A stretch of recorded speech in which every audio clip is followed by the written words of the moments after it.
Good afternoon, Miss Marcel. Hi ma'am, good afternoon. I'm Maricel Tinsad. I'm 29 years old. I have a live-in partner. I have two children, all boys, 9 years old and 8 years old. Okay, I have a few questions for you to answer. So let's start. Why do you want to work as a maid? Because I want to earn money, ma'am. Why you choose Malaysia when there is a lot of other country? Because I'm first timer and then name of the Philippines. How are you qualified for this job? I am physically and mentally fit, ma'am. May I know what is your education level is? I'm high school graduate, ma'am. What is your recent working experience? I'm caregiver, ma'am. Have you worked abroad before? No, ma'am. Do you have experience of taking care of baby? Yes, ma'am. And whose baby you are taking care of? My baby, ma'am. Okay, what about elder or older people? Do you have the experience? She is my mother of my employer, and she is 65 years old and mild stroke. Okay, do you have any other special skills? Yes, ma'am.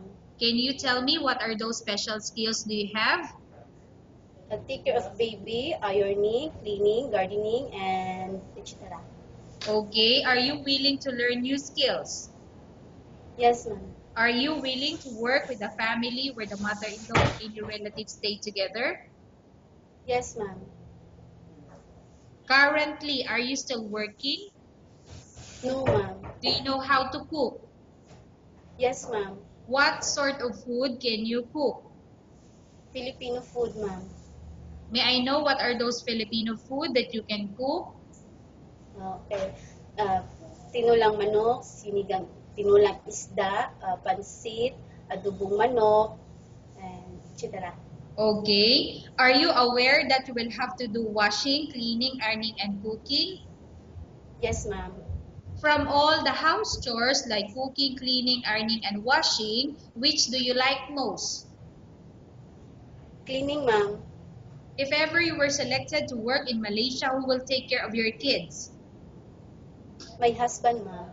You are not allowed to use handphone or cell phone during working hours. Yes, ma'am.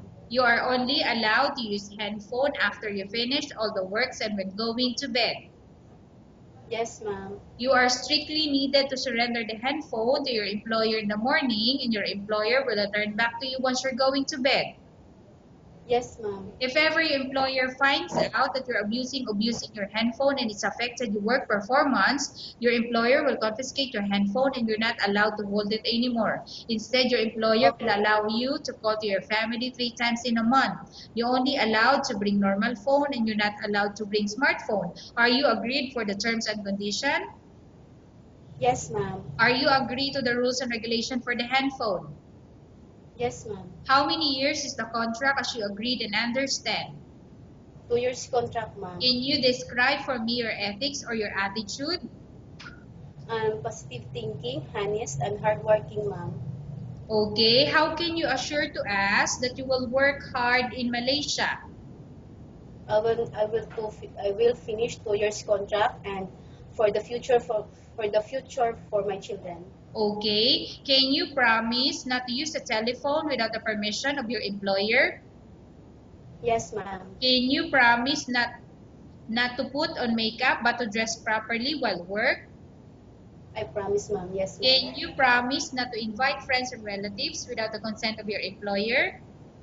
Yes, ma'am. I promise, ma'am. Can you promise not to ask for advance salary from your employer under any circumstances? Yes, ma'am. I promise, ma'am. Do you really understand of the rules and regulation of the agency? Yes, ma'am. Do you pay any placement fee for you to come to Malaysia to work as a maid? No, ma'am. Do you have any history of sickness, example breast cancer or any other illness? No, ma'am. Do you suffer from any skin diseases, allergy, or physical defect? No, ma'am. Have you suffered from any Have you suffered from any serious illness? No, ma'am. Do you smoke? No, ma'am. Have you undergone any operation or surgery? No, ma'am. Are you medically fit? Yes, ma'am. Are you in any medication? No, ma'am. Are you allergic with any food? No, ma'am. Are you prepared to work for the employer of any race? Yes, ma'am. Are you prepared to eat the type of food taken by your employer? Yes, ma'am. Are you afraid of being left alone in the house? No, ma'am. Are you afraid of dogs or other pets? No, ma'am. Can you promise to work according to instruction from your employer? Yes, ma'am. I promise, ma'am. Do you have any immediate family working in Malaysia? No, ma'am. Okay, Miss Maricel, we have finished our question section. Let's go to case study. I have a case study for you and I want you to answer me truthfully. Upon arrival in Malaysia within 6 months, if ever any of your family members pass away, what will you do? Will you continue to work till finish your contract or you will go back? Okay, ma'am. I will to finish my 2 years contract and then I want to send money for my family. Okay, tell us about yourself and why do you want to work in Malaysia as domestic helper? Okay, ma'am. Hi, ma'am. Good afternoon. I'm Maricel Timunsat. I'm 29 years old. I have a live-in partner. I have two children, all boys, 9 years old and 8 years old. Hi, ma'am. If you want to choose me, ma'am, I want to give you all my best and I want to follow your rules and regulation inside your house.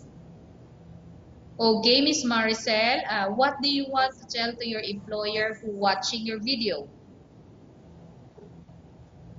Hi, ma'am. Good afternoon. I'm Maricel Timunsad. I'm 29 years old.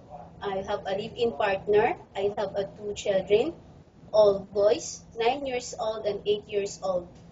Uh, if you want to choose me, ma'am, I want to give you all my best and I want to follow your rules and regulation inside your house.